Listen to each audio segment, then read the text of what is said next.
Closer, Empress. How much closer, man with the matted locks? Haven't I already given you the right to claim me? So many thoughts flow through my head, but not one of them will lead to anything tangible. Not one will leave a physical imprint on the planet. Such notions, only some of which I embrace. I let go of the rest to ensure that you have no power over me, neither over the causes of things happening to me, nor over their effects. Not even over the merging of cause and effect, because both are mechanical in my life, just as you are. An automaton. This is my final observation about existence. There is no such thing as free will here, no fundamental independence. I have long accepted that I have a natural fate in this world, a human being's fate.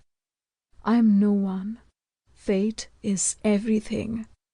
You are everything. This way I can be closer to you too, can't I? These thoughts ran through her head, but she wished too to escape, to be free.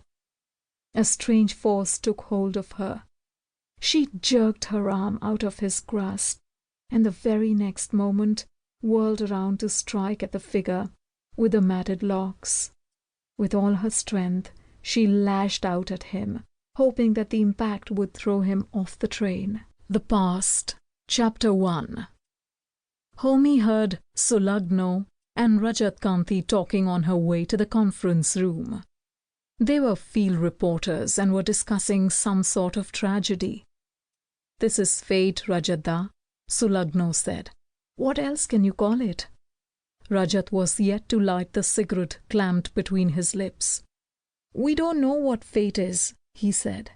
"Sometimes it all seems to be coincidence, and then at other times it feels like all occurrences are merely a set of tools.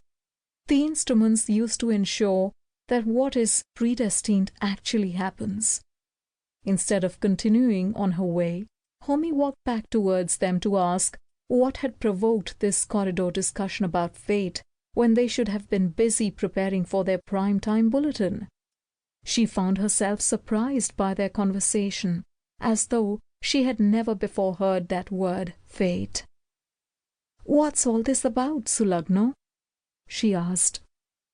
"The case of the lift operator? Haven't you heard?" Homi shook her head. She hadn't heard anything. She had been so busy wrapping up her 9:30 segment that she hadn't even had time to take a coffee break. "This old lift in a Padmapukur building, it was stuck between the 3rd and 4th floors. The lift operator managed to get the door open and help 8 people to safety. And then, would you believe it? The cable snapped or something, and the lift dropped all the way to the ground floor like a stone in a well. He couldn't get out, head smashed to pieces." "You went to cover it?" asked Homi. Sulagno nodded, with a forlorn smile. "It shocks you?" "No, I'm just wondering why he couldn't get out. All the others did. The rescue mission went on for nearly 70 minutes. Everyone else was saved except him. Why? The cable stayed firm the whole time they were moving around inside the lift. Their combined weight could have made it snap. And then, just as the last person was about to escape—" "Fate," said Rajat Kanti. "You're right, it was fate. He was destined to die that way." Homi felt physically ill as she listened to them. Her stomach churned. "What are you saying?" she said.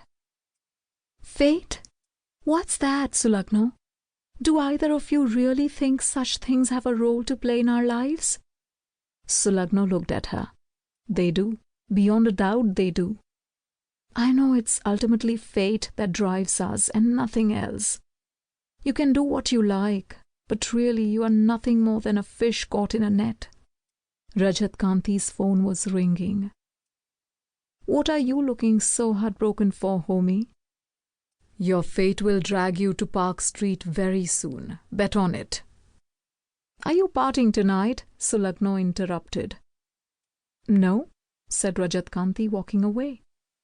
"I would have told you if we were."